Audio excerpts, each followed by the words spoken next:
নিরামিষের দিনগুলোতে কাজের চাপটা কিন্তু একটু বেশিই থাকে, তাই জন্য কিন্তু সকাল করেই ঘুম থেকে উঠে। দেখো না, সেই 5টার সময় ঘুম থেকে উঠেছি, সেই থেকে কাজ করছি। তো জলের বোতলগুলো সকালবেলা মেজে ঘষে রেখেছিলাম, তো এখন আমি জল ছেড়েছে যেহেতু জলগুলো ভরে ঘরে রেখে আসলাম।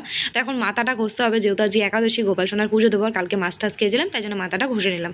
তো মাথা ঘষে স্নান করে এখন জামা কাপড়গুলো দড়িতে মেলে দিয়ে তারপরে আমি চলে এসেছি ছোট্ট গোপাল সোনার কাছে ঠাকুর ঘরে। ঠাকুরের বাসনগুলো নিয়ে চলে এলাম গাছতলাতে। আমি কিন্তু ঠাকুরের বাসন কখনোই কলে মাজি না, কারণ কলে সবসময় আমরা বাসন টাসন মাজি, মাছ টাছ ধোয়া হয়, সেই জন্য কলে বাসন না নিয়ে যাওয়াই ভালো। তো আমি তুলসী মন্দিরটা ধুয়ে দিয়েছি, এখন ঠাকুরের বাসনগুলো মাজবো দেখে বসে পড়েছি। তো ঠাকুরের বাসনগুলোকে খুব সুন্দর করে আমি তেঁতুল আর বালি মাটি দিয়ে মেজে নিয়েছি আর ধুয়ে রেখে এসেছি।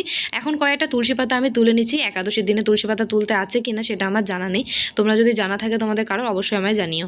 তো চলো তাড়াতাড়ি করে এখন গোপাল সোনাকে আগে সেবা দিয়ে নিই। তো একাদশীর দিনে কিন্তু এখন আমি বসে পড়েছি গোপাল সোনাকে সেবা দিতে। তো গোপাল সোনাকে সুন্দর করে নিয়ম নিষ্ঠা মেনে পুজো করে সেবা দিয়ে তারপরে চলে এসেছিলো তোমাদের পূজা দিদি খাটে বিছানা চাদরগুলো পাততে, যেহেতু আমি সকালবেলা বিছানা চাদরগুলো সব তুলে দিয়েছিলাম।